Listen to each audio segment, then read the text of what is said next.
right, welcome back to Luxitam.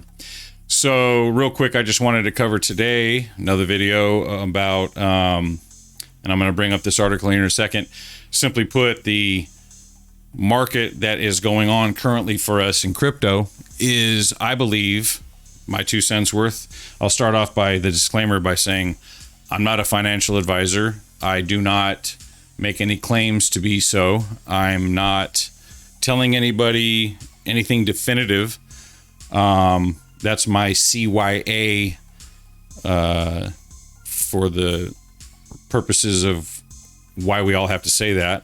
So you're not held accountable for anything that you say because you're not legally a financial advisor. So I do that. I think all of us do that for that reason. But anyway, I want to point something out today about the this article on Cointelegraph about the existing Indian law could impose a 2% levy on crypto bought from offshore exchanges. So what I believe is happening is you hear what the Indian government is saying is if you are in India and you buy crypto from an exchange that's not based in India, which is probably most of them, they're going to impose a little 2% levy on you for doing so. So, you can play with crypto, but it's going to cost you a little bit. This is what is to be expected by every single government. Look at what's going on with the United States and the news about, the FinCEN. I think Bullzilla covered that today in his early morning show.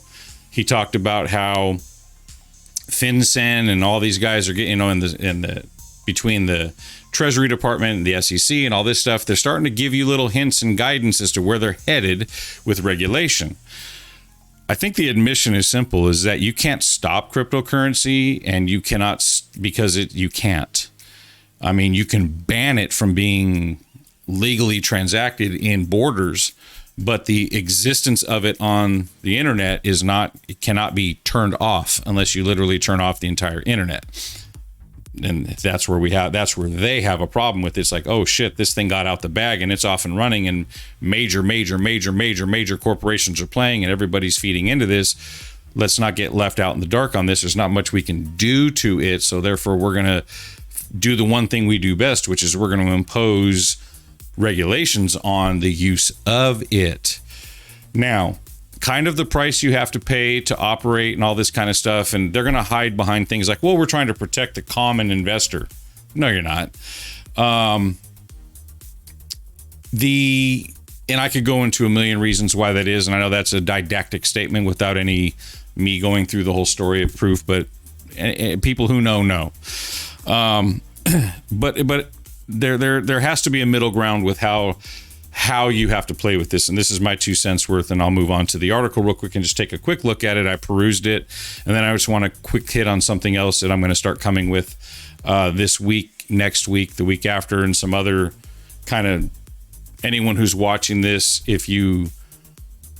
want to kind of point out some things that maybe more than just me could get involved with. So my 2 cents on this is simple, and people should pay attention to this in terms of the price action that's currently going on in the crypto market. I believe the market is settled into an accumulation phase, a major pullback on all cryptocurrencies. This is when everybody says there's blood in the streets and whatever and blah, blah, blah, blah, blah, blah, blah. Now, this is when, not advice, but this is when I personally, in my own personal journey, what I do is I accumulate. I just simply quietly accumulate. I watch the price action and I dollar cost average in. So if it goes down by 20, 30%, I make a buy. If it goes down another 10 or 15%, I make another buy. And I'm dollar cost averaging my buys so that when it goes back up, inevitably on platforms and protocols and that are worthy of it, then you realize your net gains are based on the average of your dollar cost averaging in, which is always going to be higher than if you're going to sell, then where you bought in at the most high, but average amount. I believe that you have to have the cryptocurrency space wants more money involved so that their prices can go up. But in order for to get all of this retail money to come into the crypto space, the regulatory agencies of every country are going to have some controls on this.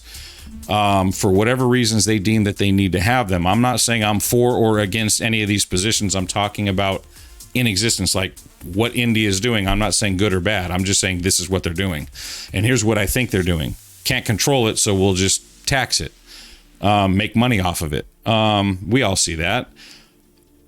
that's going to be eventually the price that the crypto community is going to have to pay. Is if you want the retail investors with the money to come in to pump your bags, if you will, then you're going to have to allow, well, you're going to have to kind of get your mind wrapped around the fact that, well, where's the retail money coming from? It's coming from the citizenry of each country that has the people in there with the money to come and pump your bags. That means that they're going to have to come in a way that's regulated by wherever they live. So that's just the way this is going to kind of go down. You can kind of see how it's going. I don't know that this is the final solution. I don't know that any of these proposals and draconian overlords are going to eventually settle on some proper way to do this. I just want to point this out real quick,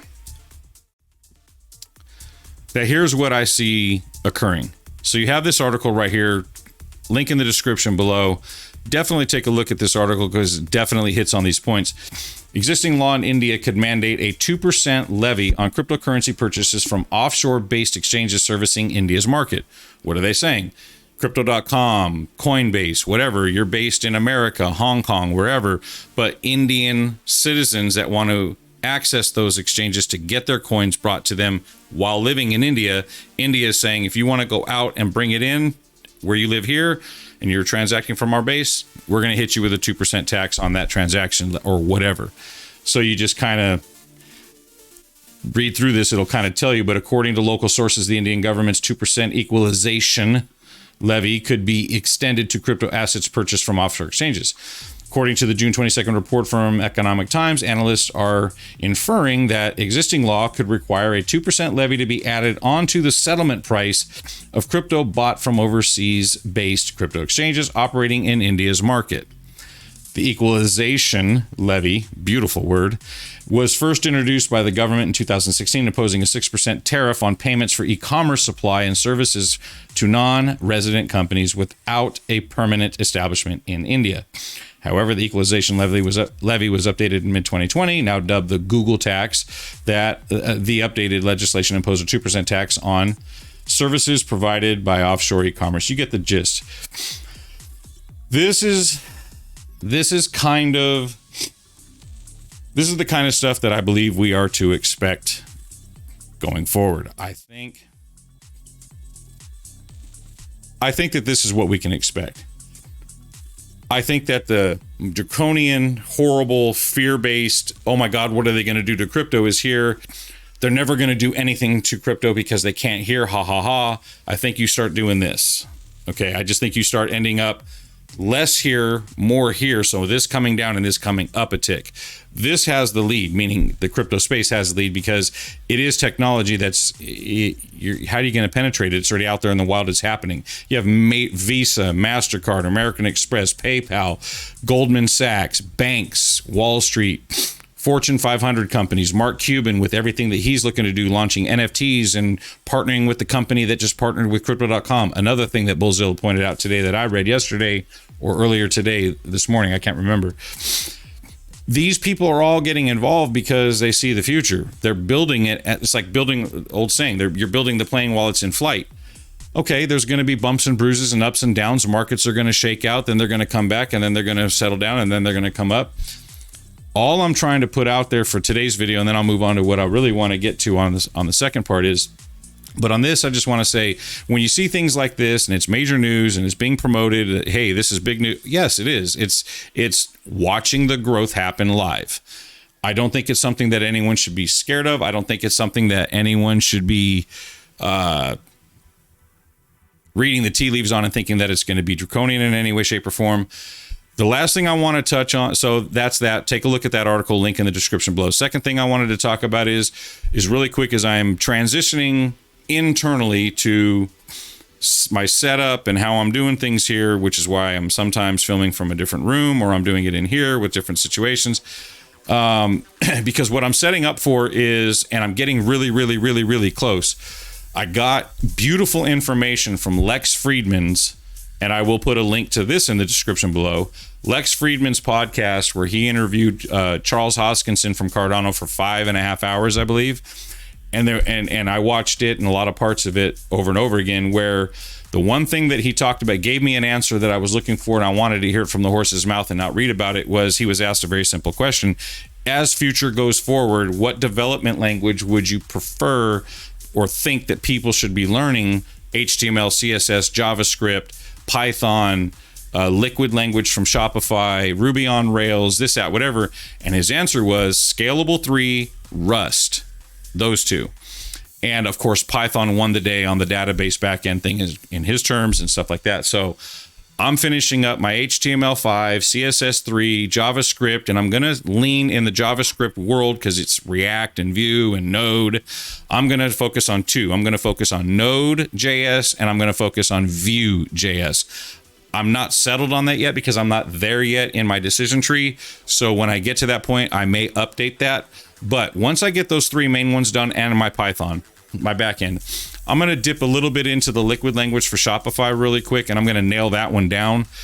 There's a specific reason why I want to do that, because I want to join the Shopify developers program and become a Shopify preferred developer or whatever it's called, so that I can do fiat e-commerce sites as a service, as a business for my business that already exists. I want to get better at doing it than I already have been doing. Not better than already doing, but I want to expand my horizon. I want to build the templates that people use. I want to get deeper into it, because then I think if I get in there, it's going to be an easier transition for me to port that knowledge base over to the blockchain, or work in the blockchain however you have to, but I'll have this institutional knowledge if that makes sense. So once I'm done with that, mid-July, maybe now beginning of August, that's when I really want to start documenting the journey of my development journey on this channel, because I want to kind of show jam sessions, development sessions, and this is going to bore people that are wanting to learn about crypto